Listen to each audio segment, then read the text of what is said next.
सभी का स्वागत है देवेंद्र क्लासेस है यूट्यूब चैनल में। आज चर्चा करेंगे हम उत्तर प्रदेश से स्पेशल टॉपिक की, जो कि आपको उत्तर प्रदेश से संबंधित सभी परीक्षाओं में काम आएगा। चाहे कोई भी परीक्षा आप देंगे, उत्तर प्रदेश से संबंधित सभी परीक्षाओं में खास तौर पर यूपी स्पेशल पूछा ही जाता है।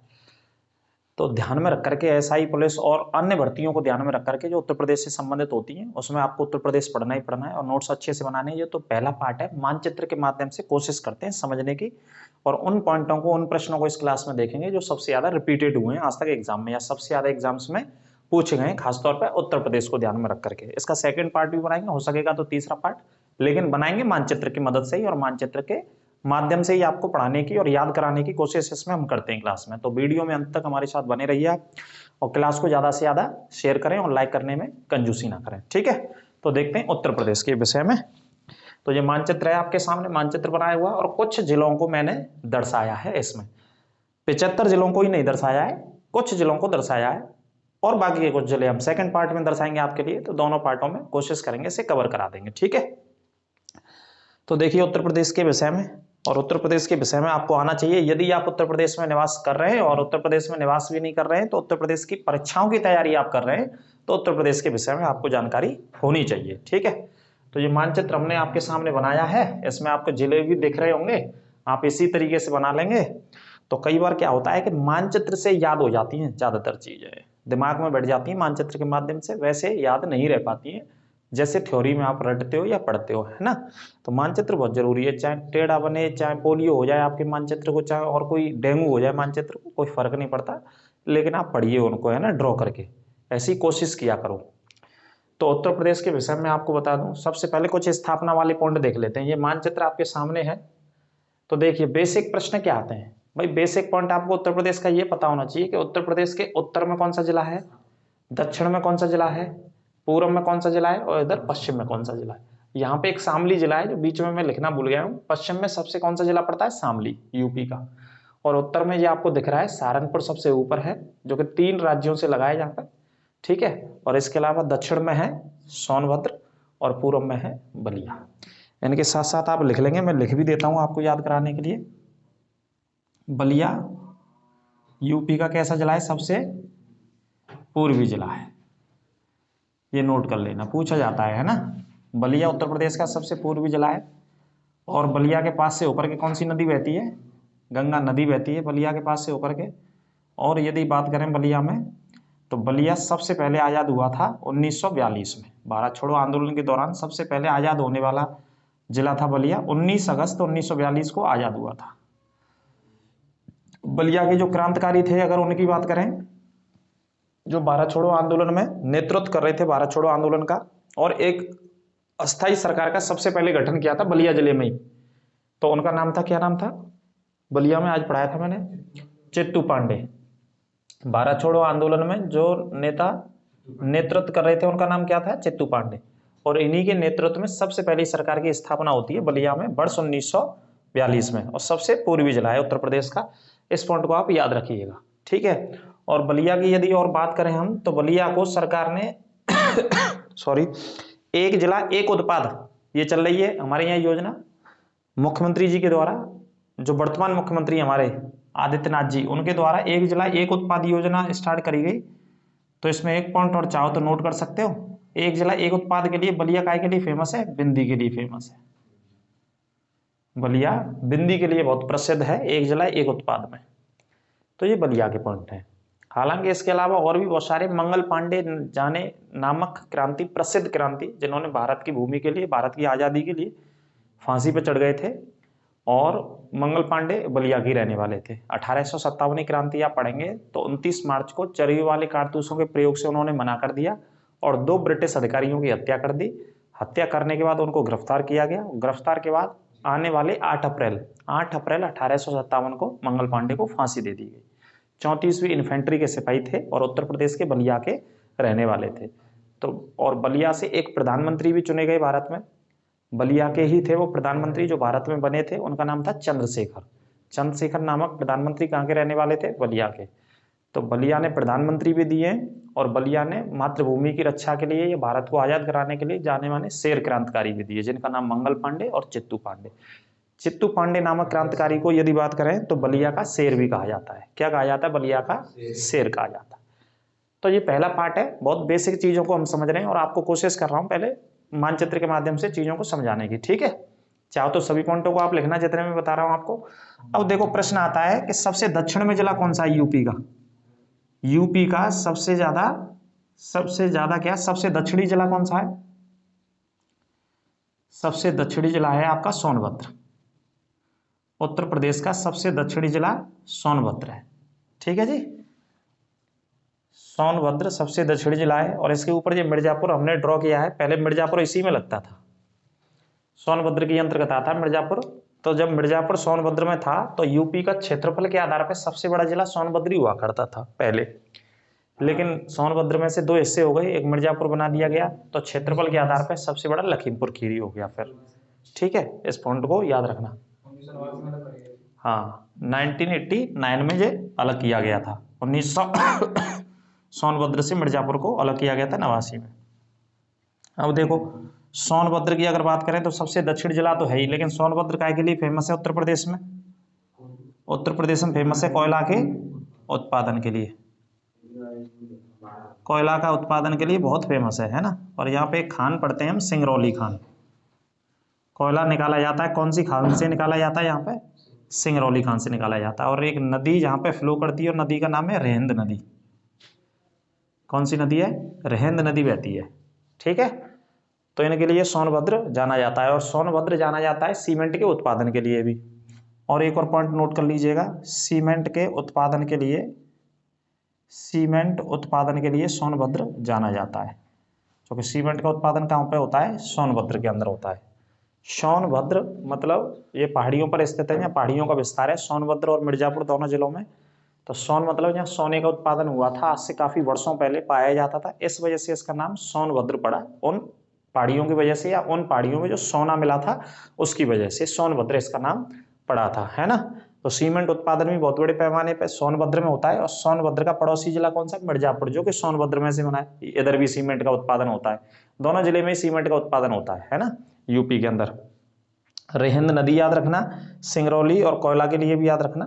दक्षिणी सबसे जिला है जिससे 4 राज्य लगते हैं। सबसे मोस्ट इंपोर्टेंट पॉइंट है कि यूपी के 75 जिलों में, उत्तर प्रदेश के अगर बात करें तो कितने जिले हैं यूपी में? जो नीलो मार्कर दिख रहा हो ना अच्छे से क्लास में, ठीक है। तो देखिए यूपी में जो जिलों की संख्या है वो कितनी है? दूसरा मार्कर ले लेते हैं। ये बेसिक चीज मैं यहाँ पे बता दूं थोड़ी सी, देखो यूपी में जिलों की संख्या कितनी है?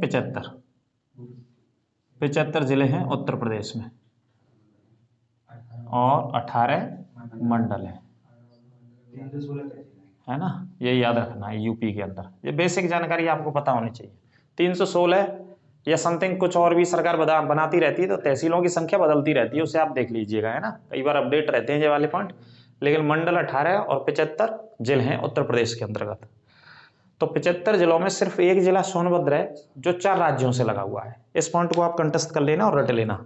तो यहीं पे एरो बना के एक और पॉइंट लिख लेना, सोनभद्र एकमात्र राज्य जो कितने राज्यों से लगा है? 4 राज्यों से सीमा बनाता है।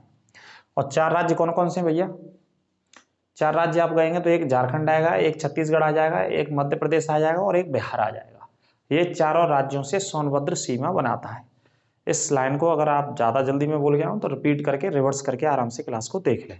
4 राज्यों से सीमा बनाने वाला एकमात्र यूपी का जिला कौन सा है? सोनभद्र है। और ये वो क्लास है, अभी तो बेसिक क्लास है और पहली क्लास है मानचित्र के माध्यम से। ये उत्तर प्रदेश पुलिस और यूपी एसआई में पूछे गए प्रश्नों को मैं डिस्कस कर रहा हूँ इस क्लास में मानचित्र के माध्यम से, जिससे कि तुम्हारे दिल और दिमाग में, बिल्कुल तुम्हारी आत्माओं में, तुम्हारी छोटी और बड़ी आंत में बैठ जाए पॉइंट, है ना। होती नहीं है छोटी बड़ी आंत, सबसे बड़ी आंत, या जो खाना हमारा पचता है वो कौन सी आंत में पाचन क्रिया होती है? छोटी में या बड़ी में?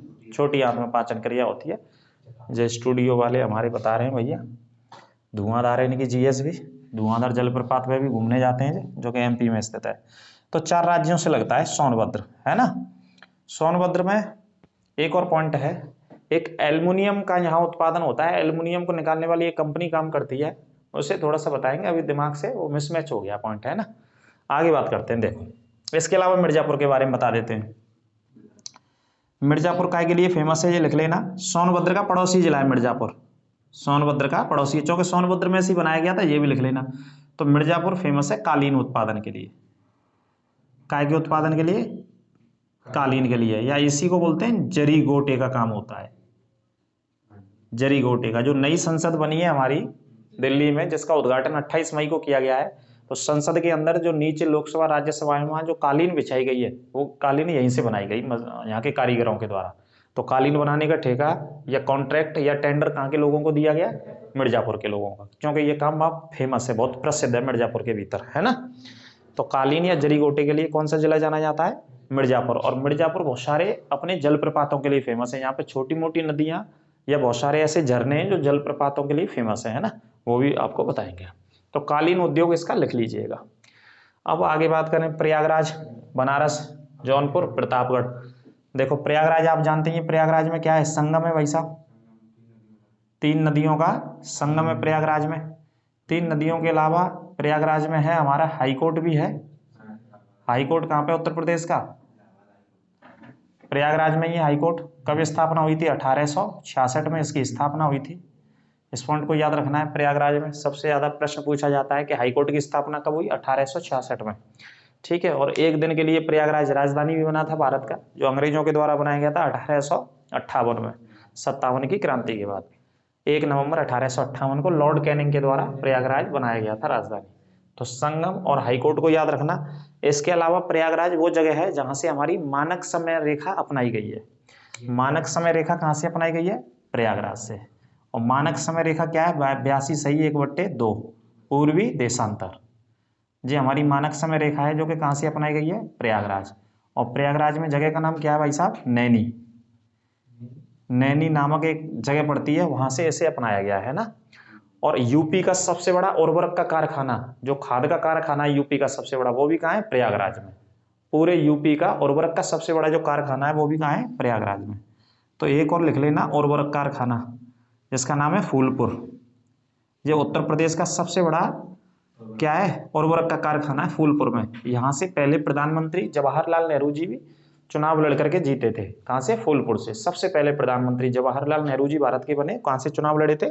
फूलपुर से। और फूलपुर में उर्वरक का कारखाना है। अच्छा, भारत में सबसे पहली हवाई यात्रा 1911 में हुई थी। सबसे पहली हवाई यात्रा कब हुई? 1911 में। एक जहाज एक स्थान से दूसरे स्थान पर उड़ करके गया, ठीक है। तो पहली हवाई उड़ान 1911 में थी, वो इलाहाबाद से नैनी के मध्य में थी। भारत के इतिहास में पहली हवाई उड़ान अंग्रेजों के शासनकाल में। 1911 वो वर्ष है जिस वर्ष में बंगाल से, कलकत्ता से बदलकर दिल्ली राजधानी बनाई अंग्रेजों ने, ठीक है। लॉर्ड हार्डिंग सेकंड उस समय वायसराय थे। तो पहली बार हवाई उड़ान, ये एक डाक उड़ान थी, इसमें पोस्ट कुछ भेजी गई थी, है ना, लेटर्स भेजे गए थे।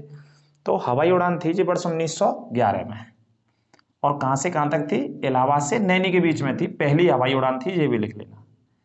क्या थी? पहली हवाई उड़ान, ठीक है। अभी कुछ बेसिक पॉइंटों की मैं चर्चा कर रहा हूं। इसमें प्रश्न करने को हर एक जिले में बहुत सारे प्रश्न है जो पूछे गए एग्जाम्स में, लेकिन कुछ एक मोस्ट इंपोर्टेंट पॉइंटों को मैं बता रहा हूं, जो कि आने वाली भर्ती कभी भी आ सकती है आपके लिए। तो मैं ये चाह रहा हूं कि आप अभी से नोट्स बनाते चलिए, खासतौर पे जीएस और उत्तर प्रदेश। उत्तर प्रदेश का एक बहुत बड़ा पार्ट रहेगा यूपी पुलिस यूपीएसआई के एग्जाम्स में, बहुत बड़ा पार्ट। इसे छोड़िए, यूपी ट्रिपल एससी की जितनी भी भर्तियां हैं या यूपी का जो भी आप एग्जाम देंगे उसमें यूपी पढ़ना ही है आपको। उत्तर प्रदेश बहुत अच्छे से आपको तैयार करना है। तो उसी क्रम में जो हमारा पहला पार्ट है, इसके अलावा और भी पार्ट लाएंगे, आप चिंता ना करें। जो भी पॉइंट छूट रहे होंगे उन्हें दोबारा में कवर करेंगे हम, लेकिन कोशिश कर रहे हैं। अब प्रयागराज जाना जाता है किसके लिए? अमरूदों के लिए। कई बार पूछा जाता है कि उत्तर प्रदेश के अमरूद कहाँ के प्रसिद्ध है, कहाँ पर सबसे ज्यादा इनका उत्पादन होता है या खेती होती है। तो अमरूदों के बाग सबसे ज्यादा कहाँ पे? इलाहाबाद में। तो प्रयागराज भी बोलते हैं इसको। तो काय के लिए फेमस है? ये अमरूदों के उत्पादन के लिए। अब इधर बनारस है, बनारस के बारे में भी बात करेंगे अभी थोड़ी देर बाद, ठीक है। अब आ जाइए इधर ललितपुर में बात कर लेते हैं। ये कौन सा जिला है? ललितपुर है। और ललितपुर से ऊपर क्या है? झांसी। झांसी और ललितपुर आपस में क्या बनाते हैं? सीमा बनाते हैं। ललितपुर जाना जाता है किसके लिए? एक बांध के लिए, और बांध है जहाँ पर राजघाट बांध। राजघाट बांध है जो कि कौन सी नदी पर स्थित है? बेतवा नदी पर स्थित है। ये नोट कर लीजिएगा, बेतवा नदी पर ये वाला बांध स्थित है, जिसका नाम है राजघाट बांध स्थित है, जो कि सीमा में स्थित है, वैसे बाउंड्री पे स्थित है, यहाँ स्थित है। अगर मैं बात करूं तो झांसी और ललितपुर की जो सीमा लगती है, मान लो ये सीमा लग रही है जहाँ से, ये वाली, तो बिल्कुल बाउंड्री पे है। झांसी की भी सीमा लगती है और कौन से जिले की? ललितपुर की भी सीमा लगती है। कौन से बांध पे? राजघाट पे। मतलब हम एक पैर इस तरफ रखें तो झांसी पहुंच जाएंगे और एक पैर इस तरफ रखें तो ललितपुर आ जाएंगे, उसी बांध की बाउंड्री पर। मैं ऐसे कहना चाह रहा हूं। तो ये प्रश्न झांसी से भी आता है और ललितपुर से भी आता है, आप दोनों जगह इसे पढ़ लीजिएगा। और नदी कौन सी है जो बनाती है इस बांध को? वेतवा नदी पर राजघाट स्थित है ना। या एक और पढ़ते हैं माता टीला बांध। कौन सा बांध पढ़ते हैं? स्पेशली झांसी में पढ़ लेते हैं उसे, झांसी और यहीं पढ़ते हैं, दोनों में मैं बता रहा हूं। माता टीला माता टीला बांध, ये भी कौन सी नदी पर है? वेतवा नदी पर। तो ये बहुत फेमस बांध है, दोनों के दोनों सबसे ज्यादा एग्जाम में पूछे गए। ठीक है, इसके लिए आप झांसी लिख लीजिएगा। और झांसी वो जिला है जहां पे उत्तर प्रदेश के अंदर सबसे ज्यादा क्या बनाए जाते हैं? ट्रांसफार्मर बनाए जाते हैं। यूपी के अंदर सबसे बड़ी जो फैक्ट्री है ट्रांसफार्मर बनाने की, वो झांसी के भीतर है। यहीं से आते हैं बड़े बड़े ट्रांसफार्मर, उत्तर प्रदेश के अंदर सप्लाई होते हैं, इवन और भी जगह सप्लाई होते हैं। ठीक है, बहुत बड़े पैमाने पर ट्रांसफार्मर बनाए जाते हैं यहाँ पे। और उत्तर प्रदेश का अगर बात करें हम, सबसे बड़ा अनुसंधान पूरे उत्तर प्रदेश के अंदर, बहुत सारे अनुसंधान है जो भारत सरकार ने स्थापित किए हैं। सबसे बड़ा अनुसंधान झांसी के भीतर स्थित है, जिसका नाम है केंद्रीय चारागाह अनुसंधान संस्थान या केंद्रीय घास फूस अनुसंधान संस्थान। चारागाह, चारा से संबंधित जो फसलें होती हैं या घास होती है उस पर भी अनुसंधान होता है, रिसर्च होती है, शोध होता है। तो केंद्रीय चारागाह अनुसंधान या केंद्रीय घास फूस अनुसंधान संस्थान लिख लीजिएगा झांसी में, जो कि उत्तर प्रदेश का सबसे बड़ा अनुसंधान संस्थान है क्षेत्रफल के आधार पर। यह भी पॉइंट नोट कर लेना। कौन से जिले में स्थित है? झांसी में। अनुसंधान संस्थान कौन स्थापित करता है? भारत सरकार। केंद्रीय स्तर के, राज्य सरकारों को भी अधिकार है अपना रिसर्च करने की, लेकिन ये केंद्रीय स्तर का सबसे बड़ा है। अच्छा, एक बात और बात करते हैं हम, उत्तर से दक्षिण में भारत सरकार के 4 जो परियोजनाएं बड़े बड़े रोडों की या नेशनल हाईवेज की या राष्ट्रीय राजमार्गों की, कई बार प्रश्न आता है कि उत्तर प्रदेश का वो शहर बताइए, वो नगर बताइए यहाँ पे रोड एक दूसरे को काटते हैं, मतलब आपस में एक दूसरे से मिलते हैं। इंडिया के उत्तर से दक्षिण का गलियारा और पूर्व से पश्चिम का गलियारा। सेंटर पॉइंट कहाँ पे है इंडिया का? जो जो बड़ी बड़ी योजना सरकार की चल रही है, इसमें गलियारे करके पूछता। गलियारा का मतलब एक रोड परियोजना। तो आंसर आंसर क्या है उसका? झांसी। झांसी के अंदर उत्तर से दक्षिण के रोडों और पूर्व से पश्चिम, ये आपस में एक दूसरे से मिलते हैं। कौन से शहर में मिलते हैं? झांसी में सॉरी, झांसी में मिलते हैं। इस पॉइंट को भी नोट कर लेना, यहाँ पे लिखने के लिए जगह नहीं तो मैं बता दे रहा हूँ, है ना। झांसी में इस पॉइंट को नोट कर लेना। और झांसी से 1857 की क्रांति का नेतृत्व किसने किया? रानीबाई लक्ष्मी जी ने किया था। ठीक है, और यहाँ के राजा कौन थे? गंगाधर राव, जिनकी शादी हुई थी किससे? रानी लक्ष्मीबाई जी थी। और रानी लक्ष्मीबाई जी का जो जन्म हुआ था वो वाराणसी में हुआ था, या बनारस में हुआ था, या काशी कह सकते हैं, काशी में हुआ था। ठीक है, तो वहां पली बड़ी, वो शिक्षा दीक्षा वहां पे प्राप्त करी। बचपन का नाम उनका मणिकर्णिका था, या मनु था, या छबीली था, बहुत सारे नाम है उनके। मणिकर्णिका तो कंगना रनौत की एक पिक्चर भी बनी है और उसमें पूरा रोल निभाया है। तो झांसी के राजा गंगाधर राव से उनकी शादी हुई थी, तब आकर के वो झांसी बसी थी। और झांसी से उन्होंने 1857 की क्रांति का विद्रोह किनसे किया? अंग्रेजों से किया था, पूरा युद्ध किया था बहुत बड़े स्तर पर। झांसी से इवन एक और शहर था दूसरा जो एमपी में पड़ता है, ग्वालियर। ग्वालियर से भी इनके साथ एक व्यक्ति और लड़े थे, काफी नाना साहब के वो कमांडर इन चीफ थे, तात्या टोपे, तो वो भी लड़े थे। ठीक है, इन पॉइंटों को आप नोट कर लेना। इसके अलावा जो सेकंड पार्ट लाएंगे उसमें और बहुत सारी चीजें आपको बताएंगे। हाल फिलहाल इस क्लास को बहुत अच्छे से देख लीजिएगा, नोट्स बना लीजिएगा, गारंटी है कि काम आएगा ये क्लास आपके लिए आने वाले एग्जाम्स में उत्तर प्रदेश में। ठीक है, अब बात कर लेंगे, अवध बनाया है हमने। अवध इस वजह से बनाया कि भाई राजधानी है हमारे उत्तर प्रदेश की। उत्तर प्रदेश की राजधानी क्या है? अवध। अवध बोले तो लखनऊ। जी, अवध पुराना नाम था, पुराना नाम लिखा है हमने, और नया नाम क्या है हमारी राजधानी का? लखनऊ है नया नाम। लखनऊ ऐसा मानते हैं कि लक्ष्मण के नाम पर नाम है, लक्ष्मण का नाम भी ला से लखनऊ जो नाम पड़ा वो लक्ष्मण जी के नाम की वजह से पड़ा, ऐसा लिखा कुछ शास्त्रों में, ग्रंथों में। खैर, नाम पर नहीं जाएंगे। पुराना नाम क्या था? अवध था। और अवध भी कब से चला रहा है? रामायण काल में भी अयोध्या को और अयोध्या के आसपास के बहुत सारे बड़े विस्तार की यदि हम बात करें तो अवध के नाम से जाना जाता था। ठीक है, तो देखिए अवध क्या है? राजधानी है हमारी। वर्तमान नाम क्या है इसका? लखनऊ। यहाँ पे एक नदी बहती है यहाँ पे, और नदी कई बार एग्जाम्स में पूछी गई है। नदी को बहुत अच्छे से याद कर लेना। नदी का नाम है गोमती नदी।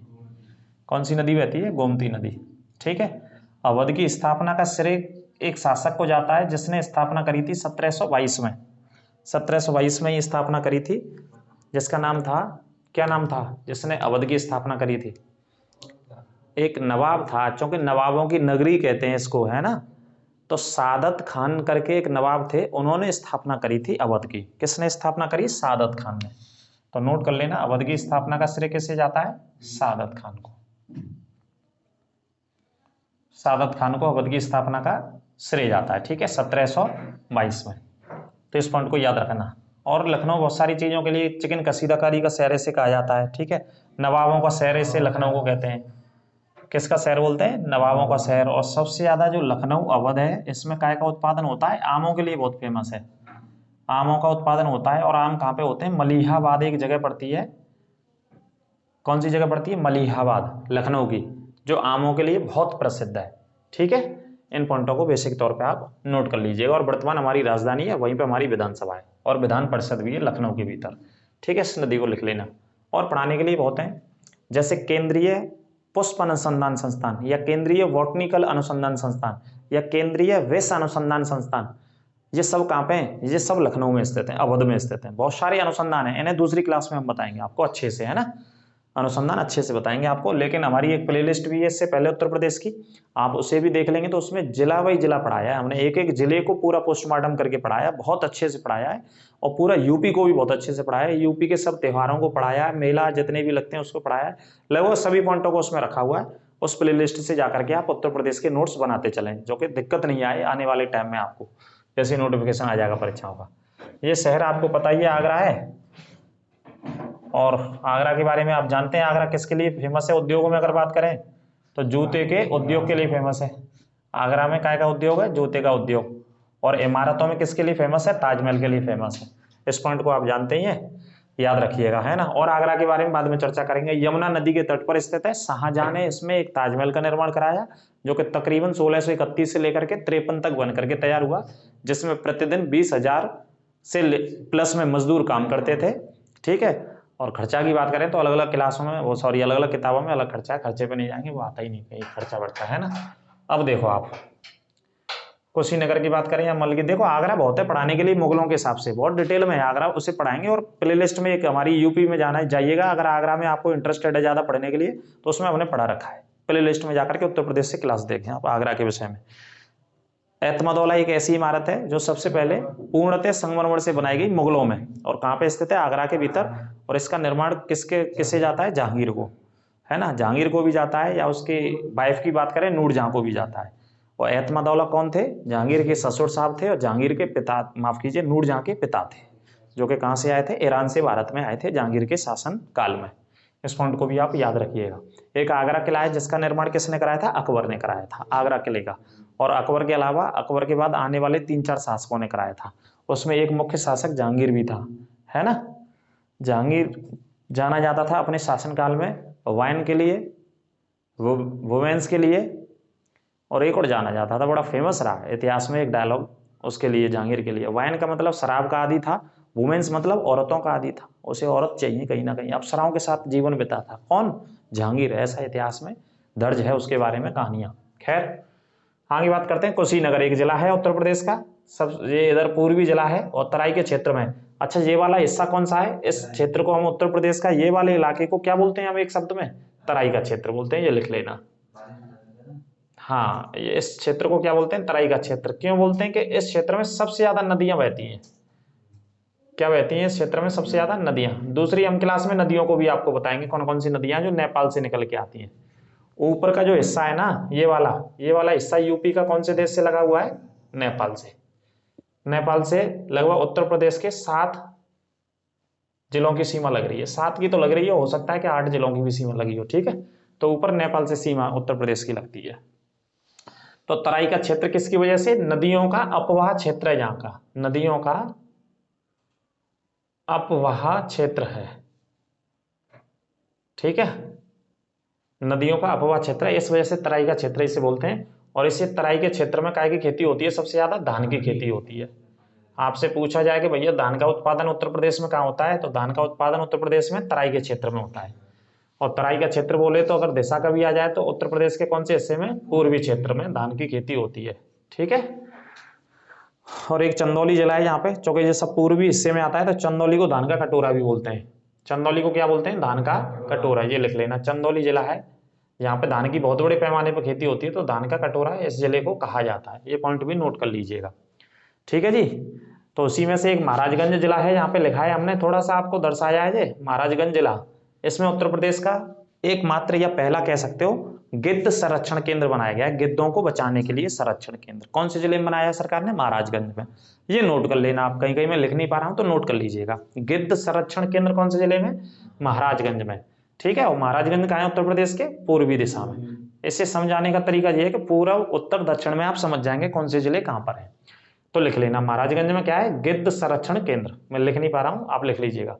उसके नीचे कौन सा जिला है हमारा? गोरखपुर है। और गोरखपुर तो जानते हैं काय के लिए फेमस है? टेराकोटा के लिए। यहाँ पे जो जनजाति एक रहती है, थारू जनजाति, सबसे बड़ी जनजाति है जो उत्तर प्रदेश के गोरखपुर में निवास करती है। काय का उद्योग है यहाँ पे? टेराकोटा। टेराकोटा बोले तो मिट्टी के बर्तन, टेराकोटा बोले तो मिट्टी के बर्तनों को टेराकोटा कहा जाता है, ठीक है। ये पॉइंट नोट कर लेना आप, गोरखपुर में। और गोरखपुर से ही हमारे आदरणीय जो मुख्यमंत्री साहब हैं वो गोरखपुर के रहने वाले थे। वैसे तो रहने वाले उत्तराखंड के थे, जन्म उत्तराखंड में हुआ था। उनका वास्तविक नाम अजय सिंह बिष्ट है। बाद में वो गोरखपुर में आए, गोरखपुर में शिक्षा दीक्षा ली और गोरखपुर में कई वर्षों तक रहे। गोरखपुर मठ में रहे, जो गोरखपुर मठ के नाम से या गोरखनाथ मंदिर के नाम से वो मंदिर जाना जाता है। गुरुजी से शिक्षा दीक्षा ली, फिर कई वर्षों तक वहां से चुनाव लड़ते रहे और लगातार 5 बार सांसद रहे। मतलब 25 साल लगातार सांसद रहे गोरखपुर से। उसके बाद दूसरी बार इस समय मुख्यमंत्री हैं उत्तर प्रदेश के। तो कहाँ के रहने वाले हैं? गोरखपुर के। भारत की प्रसिद्ध गीता प्रेस भी है। गीता प्रेस कहाँ पे स्थित है? गोरखपुर के अंदर, जो कि करोड़ों की संख्या में भारत के भीतर अथवा अंतर्राष्ट्रीय स्तर पर धार्मिक ग्रंथों को प्रकाशित कर चुकी है और वितरित कर चुकी है। अभी हाल ही में वर्ष 2021 का कौन सा पुरस्कार दिया गया? शांति पुरस्कार, गांधी शांति पुरस्कार दिया गया है। कौन सी प्रेस को दिया गया है? गीता प्रेस को। ये भी सरकार के द्वारा अनाउंसमेंट होता है और कई परीक्षाओं में पूछा भी गया अभी हाल ही में। ये पॉइंट भी याद रखना। और यूपी की सबसे बड़ी जनजाति, यूपी की सबसे बड़ी जनजाति थारू जनजाति है। हम जैसे आप जैसे लोग होते हैं तो थारू जनजाति है वो। थारू जनजाति गोरखपुर में बहुत बड़े पैमाने पर निवास करती है। गोरखपुर के अलावा उत्तराखंड में भी निवास करते हैं वो लोग, लेकिन यूपी में गोरखपुर में निवास करते हैं और गोरखपुर के अलावा और भी कई जिलों में रहते हैं, लेकिन गोरखपुर सबसे ज्यादा पूछा जाता है। और गोरखपुर में एक नदी बहती है, राप्ती नदी। इस पॉइंट को भी नोट कर लेना। गोरखपुर कौन सी नदी के तट पर स्थित है? राप्ती नदी के तट पर स्थित है। ये कुछ पॉइंटों का आप नोट कीजिएगा, ठीक है। अब कुशीनगर की बात कर लेते हैं। कुशीनगर का 16 महाजनपदों में जो नाम था वो था मल्ल। 16 महाजनपद थे, तो 16 महाजनपदों में क्या बोलते थे? इस जिले को मल्ल बोलते थे। और मल्ल की राजधानी क्या थी? कुशीनगर। मल्ल की राजधानी कुशीनगर थी। और यहाँ पे महात्मा बुद्ध का क्या हुआ था? जन्म हुआ था। अरे जन्म नहीं हुआ था, महात्मा बुद्ध की मृत्यु हुई थी यहाँ पर। महात्मा बुद्ध की मृत्यु कहाँ पे हुई थी? कुशीनगर में। या कुशीनगर ऑप्शन में नहीं आएगा तो क्या आएगा? मल्ल गणतंत्र। ये गणतंत्र राज्य था, रिपब्लिक स्टेट था 16 महाजनपदों में, है ना। और मल्ल की राजधानी कुशीनगर थी। यहाँ महात्मा बुद्ध का महापरिनिर्वाण हुआ था। मृत्यु को क्या बोलते हैं बौद्ध ग्रंथों में? महापरिनिर्वाण बोलते हैं। यहाँ पे अभी हाल ही में पिछले साल अगर बात करें 2022 में भारत सरकार ने अंतर्राष्ट्रीय हवाई अड्डा की भी स्थापना करी है, जिसका नाम कुशीनगर अंतर्राष्ट्रीय हवाई अड्डा रखा है। किसकी वजह से? बौद्ध धर्म की वजह से। क्योंकि दुनिया में जो बौद्ध धर्म को मानने वाले लोग हैं वो महात्मा बुद्ध जी के दर्शन करने के लिए आते हैं। क्योंकि यहाँ पे मृत्यु हुई थी, इस वजह से बहुत प्रसिद्ध है ये वाला स्थान, जिसका नाम है कुशीनगर। और 16 महाजनपदों में 6ठी शताब्दी में क्या नाम था? मल्ल नाम था। इन पॉइंटों को आप नोट कर लेना और अंतर्राष्ट्रीय हवाई अड्डे का नाम भी लिख लेना, जो पिछली साल ही सरकार ने स्थापित किया है। तो ये हो गया आपका कुशीनगर, ठीक है। अब देखो कुशीनगर के पास में कौन सा जिला है? देवरिया। अभी वैसे भी चर्चा में, जब ये हाल फिलहाल यहाँ पे मतलब छोड़ो चर्चा में क्या, वो एक खूनी रंजिश की वजह से आपस में एक परिवार के एक व्यक्ति को मारा गया, फिर दूसरे परिवार के 5 लोगों की हत्या कर दी गई। तो वो जमीनी विवाद के कारण चर्चा में देवरिया जिला, ठीक है। तो देवरिया में काय की खेती होती है। यहाँ खेती क्या होती है? यहाँ पे मिले हैं तो इसे चीनी का कटोरा बोलते हैं देवरिया को। देवरिया को यूपी में क्या बोलते हैं? चीनी का कटोरा। तो लिखेंगे, लिख देते हैं। चलो, चीनी का कटोरा कौन से जिले को बोलते हैं? देवरिया को बोलते हैं, ठीक है। ये नोट कर लेना। ये बलिया हो गया। अब ये है गाजीपुर जिला। गाजीपुर किसके लिए फेमस है? गाजीपुर में है अफीम की फैक्ट्री। अफीम की जो फैक्ट्री है वो कौन से जिले में स्थित है? गाजीपुर में स्थित है, ये लिख लेना। और इसे काशी की बहन भी बोलते हैं। बनारस की बहन किसे बोलते हैं? गाजीपुर को बोलते हैं। और एक वायसराय थे जिनका नाम था लॉर्ड कॉर्नवालिस। लॉर्ड कॉर्नवालिस की मृत्यु कहाँ पे हुई थी? गाजीपुर में। और उसका जो समाधि स्थल है वो भी कहाँ स्थित है? गाजीपुर में। ये भी पॉइंट नोट कर लेना, लिखने के लिए जगह नहीं है तो मैं बोल दे रहा हूँ आपके लिए। पूरे भारत में जितने भी वायसराय आए शासन करने के लिए, उनमें से 2 वायसराय ऐसे थे जिनकी मृत्यु भारत में हो गई। एक लॉर्ड मेयो था और एक कॉर्नवालिस। लॉर्ड मेयो की हत्या अंडमान निकोबार में कर दी गई थी एक व्यक्ति के द्वारा, और लॉर्ड कॉर्नवालिस की मृत्यु कॉर्नवालिस की यहाँ पर गाजीपुर में हो गई थी। तो उसका मकबरा जो स्थित है वो कहाँ पे स्थित है, इधर ही स्थित है, मतलब समाधि कहो या मकबरा, है ना, किसकी, कॉर्नवालिस की, गाजीपुर में। मिर्जापुर सोनभद्र के बारे में बता दिया। प्रतापगढ़, उत्तर प्रदेश में सबसे ज्यादा आंवले की खेती कहाँ पे होती है, यूपी में सबसे ज्यादा आंवले का उत्पादन होता है आपका प्रतापगढ़ में, ये नोट कर लेना।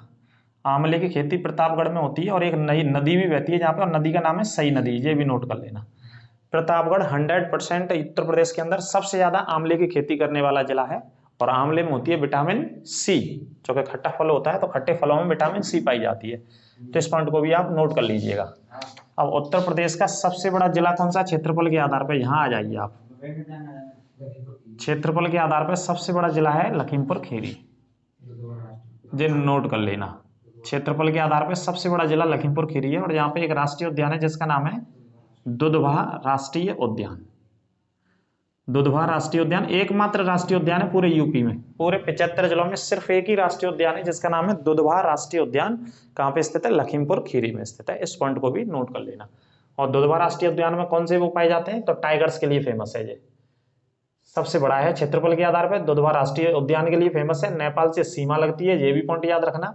और किसके लिए फेमस है, ये टाइगर्स, यहाँ पे टाइगर्स को सुरक्षित रखा गया है। मुरादाबाद एक जिला है उत्तर प्रदेश का, मुरादाबाद किसके लिए जाना जाता है, पीतल उद्योग के लिए, पीतल इंडस्ट्री या पीतल उद्योग या पीतल नगरी मुरादाबाद को कहा जाता है, नोट कर लीजिएगा। रामपुर में सबसे ज्यादा चाकुओं का या शराब का काम भी होता है रामपुर के अंदर। और उत्तर प्रदेश के भीतर पिछली जनगणना के हिसाब से सबसे ज्यादा मुस्लिम जनसंख्या 2011 की जनगणना के हिसाब से सबसे ज्यादा मुस्लिम जनसंख्या रामपुर में ही निवास करती है, ठीक है। चाकुओं का शहर भी कहते हैं इसे, और शराब का उत्पादन भी इधर सबसे ज्यादा होता है रामपुर के अंदर, यूपी में बात करें तो। बिजनौर में यदि हम बात करें तो बिजनौर में एक जनजाति रहती है जिसका नाम है माहीगीर जनजाति, ये लिख लेना। कौन सी जनजाति रहती है इधर, माहीगीर जनजाति रहती है। और सबसे पहले गंगा नदी यहाँ पे प्रवेश करती है। अगर बात करें तो एक नदी बह करके आती है इधर, यहाँ से अगर रास्ता दे दें तो बिजनौर में प्रवेश करती है सबसे पहले, और नदी का नाम है गंगा जी। कौन सी नदी आती है, गंगा नदी आती है, ठीक है। इस तरीके से बिजनौर में प्रवेश करती है, फिर उसके बाद उत्तर प्रदेश के तमाम अन्य जिलों में आती है। तो सबसे पहला जिला जहाँ गंगा जी प्रवेश करती है उस जिले का नाम है बिजनौर जिला स्थित है, ठीक है। ये नोट कर लेना आप अच्छे से। आगे बात करते हैं, सबसे उत्तर में स्थित यूपी का कौन सा जिला है भाई साहब, तो सबसे उत्तर में स्थित यूपी का जो जिला है वो है आपका सहारनपुर, ठीक है। अब देखो सहारनपुर की यदि हम बात करें तो सहारनपुर किसके लिए जाना जाता है, संतरे का सबसे ज्यादा उत्पादन कहाँ पे होता है, सहारनपुर में होता है। संतरे की जो खेती होती है वो सहारनपुर में होती है। कागज का सबसे बड़ा जो उद्योग है वो कहाँ पे सहारनपुर में है, ठीक है। संतरे का उत्पादन भी सहारनपुर में, कागज का उद्योग भी सहारनपुर में है। इसके अलावा सहारनपुर में काय का काम होता है, कास्ट नक्काशी का, कास्ट नक्काशी का सबसे ज्यादा काम कहाँ होता है, सहारनपुर में। इसके अलावा सिगरेट उत्पादन भी सबसे ज्यादा यूपी में कहाँ पे होता है, सहारनपुर में होता है सिगरेट उत्पादन, ठीक है। इसके अलावा यदि बात करें तो पेपर टेक्नोलॉजी मिल है जो बहुत बड़ी, वो सहारनपुर के अंदर स्थित है। एक पॉइंट और लिखना, पेपर टेक्नोलॉजी मिल, पेपर टेक्नोलॉजी मिल भी कहाँ स्थित है, सहारनपुर में स्थित है। तो ये सभी पॉइंट आप सहारनपुर के नोट कर लेना। और उत्तर प्रदेश का सबसे उत्तर में स्थित जिला है, नॉर्थ में स्थित जिला है सहारनपुर, जिससे 3 राज्यों की सीमा लगती है। 3 राज्यों में एक हरियाणा तो प्रमुख है, हरियाणा के अलावा 2 राज्य और हैं, उन्हें आप रिसर्च करिएगा कौन से ऐसे 2 राज्य हैं जो सहारनपुर से सीमा बनाते हैं, ठीक है। एक हिमाचल भी होगा, एक उत्तराखंड भी होगा, ये दोनों राज्य आ जाएंगे, एक हिमाचल एक उत्तराखंड, और एक कौन सा बता रहा था मैं आपको, कौन सा राज्य बताया था मैंने अभी, हरियाणा। हरियाणा, हिमाचल और उत्तराखंड, ये तीनों राज्य लगे हुए हैं सहारनपुर से, ठीक है। 3 राज्यों से सीमा बनाता है। कितने राज्यों से सीमा बनाता है सहारनपुर, 3 राज्यों से सीमा बनाता है सहारनपुर नोट कर लीजिएगा, ठीक है भाई साहब। और सहारनपुर वो जिला है यहाँ पे सबसे पहले एक नदी प्रवेश करती है, ये वाला सहारनपुर वाला हिस्सा है। अगर मैं यहाँ पे बताना चाहूँ तो आपको एक नदी इस तरीके से आती है घूमते हुए भैया, तो सहारनपुर में सबसे पहले प्रवेश करती है, और नदी का नाम है यमुना जी। कौन सी नदी प्रवेश करती है, यमुना जी। कौन से जिले में आते हैं यमुना जी, सबसे पहले सहारनपुर में आती है, ठीक है। ये पॉइंट भी नोट कर लीजिएगा। सहारनपुर के नीचे है मुजफ्फरनगर, उसके नीचे है मेरठ, और मेरठ के बाद गाजियाबाद, इसी के बीच में शामली है यहाँ पे, जो कि सबसे पश्चिमी जिला है एक और पॉइंट लिखना, यूपी का सबसे पश्चिमी जिला कौन सा है? शामली। सबसे पश्चिमी जिला उत्तर प्रदेश का शामली है, जो कि मैं उधर ड्रॉ नहीं कर पाया हूं। फिर नोएडा आता है, नोएडा आप जानते ही हैं सबसे विकसित शहर है, दिल्ली से लगा हुआ है, गाजियाबाद भी दिल्ली से लगा हुआ है, मेरठ भी उधर ही है एनसीआर में ही, ठीक है। तो ये बहुत फेमस जिले हैं होने को। स्पोर्ट इंडस्ट्री के रूप में फेमस है कौन सा जिला? मेरठ। आपसे प्रश्न पूछा जाता है कि भाई स्पोर्ट्स के लिए, स्पोर्ट्स उद्योग के लिए कौन सा जिला फेमस है? मेरठ। मुजफ्फरनगर में काय की खेती होती है? गन्ने की। ये गन्ना के उत्पादन के लिए बहुत जाना जाता है मुजफ्फरनगर। मेरठ भी गन्ना के लिए जाना जाता है। वैसे तो गन्ना की खेती बहुत बड़े पैमाने पर होती है, लेकिन मेरठ में उद्योग की बात करें तो स्पोर्ट्स का उद्योग है, खेल कूद का सामान सबसे ज्यादा बनता है मेरठ में, और मेरठ के बाद बनता है आपका इधर आगरा में। दो जिले हैं खेल कूद के लिए, पहला मेरठ और दूसरा आगरा, ठीक है। तो मेरठ के लिए ये लिख लेना। 1857 की क्रांति का भी जो विद्रोह पूरे भारत में हुआ वो मेरठ से ही हुआ था, 10 मई 1857 को। ये भी नोट कर लीजिएगा मेरठ से। पशुओं के लिए पहला युद्ध स्मारक भी मेरठ के अंदर स्थापित किया गया है। जो हमारी सेना के अंदर पशु होते हैं, पुलिस फोर्सेस के अंदर जो एनिमल्स होते हैं, खासतौर पर हॉर्स, अगर वो शहीद हो जाते हैं अपनी सर्विस के दौरान, तो उनके लिए पशु स्मारक, युद्ध स्मारक कहाँ पे बनाया गया? मेरठ के अंदर स्थापित किया गया, ठीक है। पूरे इंडिया में अगर बात करें तो मेरठ को इसके लिए भी याद रखना, स्पोर्ट्स के लिए भी याद रखिएगा मेरठ को, ठीक है। और गन्ने की खेती इधर होती है पश्चिमी वाले हिस्से में गन्ने का बहुत बड़े पैमाने पे। नोएडा है, नोएडा को बहुत सारी चीजों के लिए जाना जाता है, इलेक्ट्रॉनिक सिटी के रूप में जाना जाता है, उद्योग के लिए जाना जाता है। उत्तर प्रदेश का सबसे ज्यादा इलेक्ट्रॉनिक काम कहाँ होता है? नोएडा के अंदर होता है, इस वजह से इलेक्ट्रॉनिक सिटी बोलते हैं। नॉलेज पार्क कहाँ पे स्थित है? नोएडा के अंदर स्थित है। नॉलेज पार्क बोले तो सबसे ज्यादा जो यूनिवर्सिटी है, एजुकेशन का जो हब है, वो कहाँ पे? नोएडा के अंदर स्थित है ना। या इसे बोलते हैं हम गौतम बुद्ध नगर भी बोलते हैं नोएडा को, इस बात को याद रखना, ठीक है। तो ये कुछ पॉइंट हैं आपको याद कराने के लिए इस क्लास में। अब कुछ पॉइंट जैसे जौनपुर की, बनारस की बात करें, ये जौनपुर वाला जिला लिखा है हमने। जौनपुर में भी कौन सी नदी बहती है? गोमती नदी बहती है, नोट करके लिखना। जौनपुर में कौन सी नदी बहती है? गोमती नदी बहती है जौनपुर में, ठीक है। नदिया के पार आपने पिक्चर देखी होगी, वो यहीं बनी है जौनपुर में, इसी नदी पर, इसी नदी के आसपास शूटिंग हुई है, काफी पुरानी पिक्चर है, नदिया के पार यहीं पर शूटिंग हुई है उसकी, ठीक है। हाँ एक अटाला मस्जिद है, या पूर्व का सिराज भी इसे उत्तर प्रदेश में बोलते हैं। जौनपुर को पूर्व का सिराज कहते हैं, और जौनपुर में अटाला मस्जिद स्थित है, एक लाल मस्जिद स्थित है, एक जंजरी मस्जिद स्थित है। ये दिल्ली सल्तनत के तुगलक शासन के वंश के समय स्थानीय शासकों ने बनवाई थी, जो कि सरकी वंश का शासन यहाँ पर उस समय था। कौन सा वंश था? सरकी वंश था। उसमें एक इब्राहिम सरकी नामक शासक थे, उसके द्वारा अटाला मस्जिद का निर्माण किया गया, जो कि बहुत प्रचलित और बहुत प्रसिद्ध है, लोग घूमने देखने जाते हैं, एग्जाम्स में कई बार पूछी जाती है। तो जौनपुर को पूर्व का सिराज भी बोलते हैं। सिराज का मतलब सरकी वंश से आया है ये नाम, है ना। सिराज मतलब सरकी वंश, पूर्व मतलब, क्योंकि जौनपुर की जो कंडीशन है वो कहाँ है? पूर्वी दिशा में, यूपी के में, इस वजह से इसे पूर्व का सिराज कहते हैं जौनपुर को। नदी कौन सी बहती है? गोमती बहती है। इसके अलावा कई जिलों में बहती है, जैसे लखनऊ से भी बहती है, जौनपुर में भी बहती है, सुल्तानपुर जिले में भी गोमती नदी बहती है। इस पॉइंट को नोट कर लीजिएगा आप, ठीक है। अगर बात करें हम, बात तो देखो बनारस के बारे में बात करेंगे तो बहुत बड़ा पॉइंट बताऊंगा मैं, दूसरी क्लास में बताऊंगा बनारस के बारे में। बनारस गंगा नदी के तट पर स्थित है, काशी विश्वनाथ मंदिर स्थित है, जिसका पुनर्निर्माण किया गया है अभी हाल ही में। पुनर्निर्माण का मतलब कॉरिडोर बनाया गया बहुत अच्छे शानदार तरीके से, जिससे कि जो श्रद्धालु जाते हैं, जो या दर्शनार्थी जाते हैं, उनको दिक्कतों का सामना ना करना पड़े। गंगा नदी के तट पर स्थित है बिल्कुल मंदिर, और 84 घाटों की संख्या है यहाँ पे। कितने घाट हैं? 84। और काशी विश्वनाथ जो मंदिर है उसका पुनर्निर्माण किसने कराया था? अहिल्याबाई होलकर नामक जो महिला थी, क्रांतिकारी महिला थी, उन्होंने इसका पुनर्निर्माण कराया था।